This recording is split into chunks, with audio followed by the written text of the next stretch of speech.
할렐루야. 주 예수님 은혜 안에서 평안하셨습니까? 먼저 기도하시겠습니다. 우리를 사랑하시는 자비로우신 하나님 아버지 감사합니다. 이 시간 역대상 말씀을 통해서 아버지 하나님의 선하시고 기뻐하신 뜻을 성령님께서 올바로 깨달을 수 있도록 도와주옵소서. 또한 깨달을 뿐만이 아니라 그 말씀을 삶 가운데에서 성령님의 능력으로 이루어낼 수 있도록 은혜 내려 주옵소서.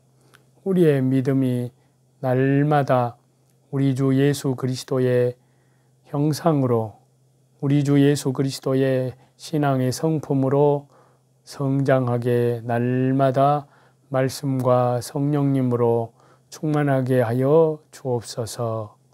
예수님의 이름으로 감사하며 기도하옵나이다.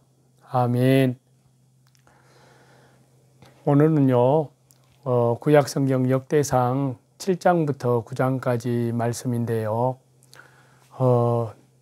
오늘 말씀은 역대상 9장 1절에서 9절 말씀을 본문으로 해서 말씀을 드리고자 합니다. 자, 여기 말씀에 보시게 되면 예루살렘에 거하게 된 포로로 잡혀갔다가 이제 귀환한 사람들의 명단을 말하고 있습니다.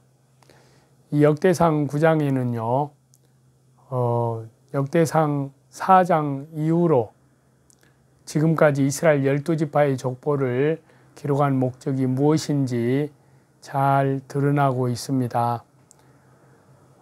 즉 12지파의 계보는 바벨론 포로 생활에서 돌아온 자들로 하여금 과연 자신이 어디에 속한 자인지 깨닫도록 하기 위한 것이었는데요. 그리고 이제 역대상 9장에는 이들 귀한 자들을 소개하는데 특히 성전에 있었던 예루살렘을 강조하여 그 주위에 거하면서 예배와 성막 봉사에 힘쓰던 백성들을 말씀하고 있습니다. 일찍 예루살렘에 있던 성전은 하나님의 임재를 상징하던 장소로 하나님의 언약을 상기시키는 장소였습니다.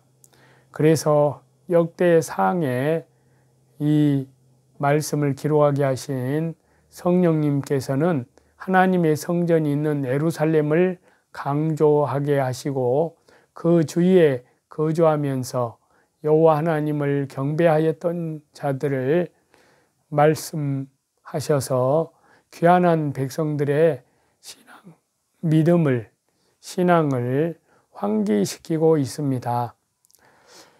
한편으로 이 본문은요, 포로 생활에서 귀환하여 예루살렘에 거주하게 된 각 지파 사람들의 명단과 숫자를 말씀하고 있습니다.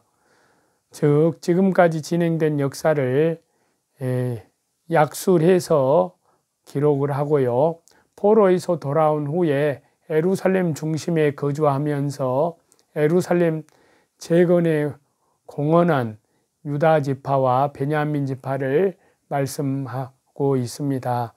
이 두 지파에 여기에도 에브라임과 므낫세 지파가 말씀을 하고 있지만요, 유다, 베냐민 두 지파에 비해서 상대적으로 미미하게 나타나고 있습니다. 이것은 성령님의 관심이 유다, 베냐민 두 지파에게 집중됨을 보여주는데요. 그 이유는요, 이 두 지파가 남유다의 정통 왕조에 속해 있던 지파이고 포로에서 돌아온 후에도 새로운 하나님의 통치 아래에서 신정 국가를 세운 하나님의 백성으로 중요한 역할을 담당을 했기 때문입니다. 그래서요, 여기 본문은 이스라엘 백성들이 바빌론의 포로로 잡혀갔다가 귀환하여 예루살렘에 거하면서 하나님을 위해 봉사의 직무를 맡게 되는 그러한 장면인데요. 여기에서 저와 여러분, 우리는 하나님의 성전인 주 예수님의 십자가의 보혈로 영원한 속죄와 온 세상 죄, 말씀과 성령으로 거듭난 그 무리, 그 교회를 위하여 현재 우리가 어떤 자세로 봉사를 하고 있는지 생각해 볼 필요가 있는데요.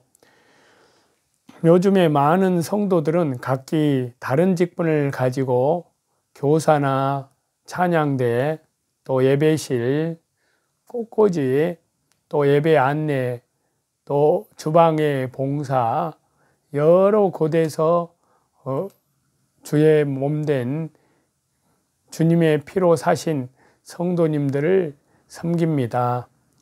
자, 그러면 이 본문의 레위 사람들이 봉사한 것들을 살펴보면서 우리의 교회를 위한 봉사의 자세에 대해서 몇 가지 생각을 해보려고 합니다.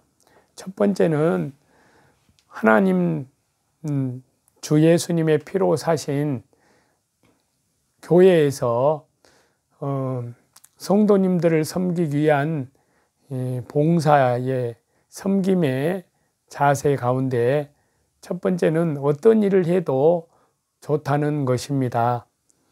그리스도 안에서요.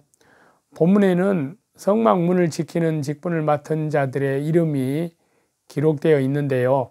이들은 성전 안과 여러 문들을 지키는 일, 그리고 아침마다 문을 여는 책임을 다했습니다. 오늘날 우리의 관점에서 보면 그 일이 평범하게 보일지도 모르지만요. 하나님 편에서는, 주 예수님 편에서는 구별된 자들만을 들어쓰시는 매우 귀하고 소중한 일입니다. 그 일을 맡은 레위인들이 그 의무들을 성실하게 이행할 때 하나님의 나라, 하나님의 성전은 거룩하게 유지가 되는 것입니다. 다윗은 고백하기를 시편 84장 10절에 보시면요. 주의 궁정에서 한 날이 다른 곳에서 첫날보다 나은즉 악인의 장막의 거함보다 내 하나님 문지기로 있는 것이 좋사오니 라고 노래하고 있습니다. 그렇습니다. 우리가 하나님을 위하여 하는 일에 귀하고 천한 일이 어디 있겠습니까마는 하나님의 교회에서는 모든 일이 귀한 것입니다.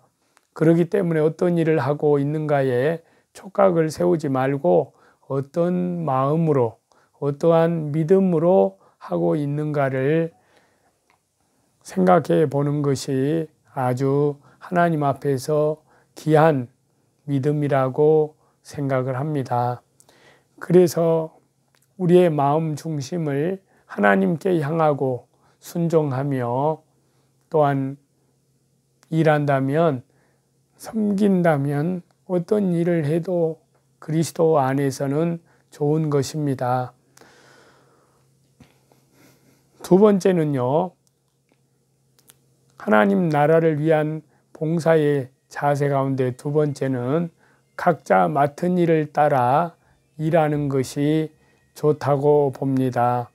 그래서 여기 역대상 본문의 말씀을 보시게 되면 성전을 위하여 어떤 사람은 향품으로 기름을 만드는 일, 어떤 사람은 남비에 지지는 일, 또 어떤 사람은 진설하는 떡을 안식일마다 준비하는 일을 맡아 했던 것을 알 수 있는데요. 이처럼 오늘날 교회 일에도 여러 가지가 있습니다. 그렇기 때문에 그 일들을 각 성도가 나누어서 맡아서 하는 것이 좋은데요. 생각해 보시면 아까 어떤 일을 해도 좋다고 하여 이 일을 하다가 금방 중단하고 저 일을 시작하고 또다시 개인적인 사정에 의해서 중단하고 한다면 교회는 어떻게 될까요? 아무도 교회는 아마도 교회는 소란해지고 성도들은 불성실해지기 쉬울 것입니다. 따라서 교회를 위해 직책을 맡아 일하는 것은 성도들에게 충성의 기회를 제공해 주는 것이고 교회는 그로 인해 확장되어 나아갈 것입니다. 우리는 그리스도의 몸이요 지체의 각 부문으로서 교회를 이루고 있는 성도들인데요. 그렇기 때문에 우리는 교회를 이루고 있는 각 부분에서 각자의 역할을 잘 순종해내는, 말씀을 이루어내는 성도들이 되어야 될 줄로 믿습니다. 저와 여러분, 레인들의 성전을 위한 봉사를 통해서 우리는 현재 우리의 섬김의 삶을 돌아볼 수 있었습니다. 그동안 우리는 섬김에 대해서 어떠한 자세를 가지고 살아왔는지, 우리는 하나님을 위해서라면 어떤 일에도 감사하게 섬기겠다는 믿음이 되어야 마땅한 줄로 압니다. 그리고 어떤 일은 귀하고 어떤 일은 천한가를 판가름하는 태도를 버리고 맡겨진 직분에 따라 성실하게 섬기는 성도가 될 줄로 믿습니다. 교회를 위한 섬김이 모든 성도들의 이러한 믿음으로 행해지고 있다면 그 교회는 하나님의 영광이 풍성히 거하는 곳이 될 것이고 성도 간의 화목과 사랑이 서로 화답하는 곳이 될 것입니다. 우리들, 저와 여러분, 이러한 교회를 이루어 성령님과 말씀과 기도로 주님의 섬김의 모습을 더욱 예수님의 성품을 닮아 나아가시는 저와 여러분이 다 되시기를 우리 주 예수 그리스도 이름으로 간절히 축원합니다. 기도하겠습니다. 자비로우신 아버지 하나님, 감사합니다. 주님께서 재림하실 날이 너무나 가까운 이때에 저희들 더욱더 깨어 근신하여 서로 용서하고 서로 사랑하며 서로 남을 나보다 더 낫게 여기고 자기 위치를 잘 지키고 또한 하나님 앞에서 항상 교만하지 아니하고 더욱 겸손한 믿음으로 묵묵히 주님 한 분만을 바라보며 다시 재림하시는 주님 앞에 그리스도의 순결한 신부들로 다 서게 하여 주옵소서. 감사드리오며 예수님의 이름으로 기도하옵나이다. 아멘.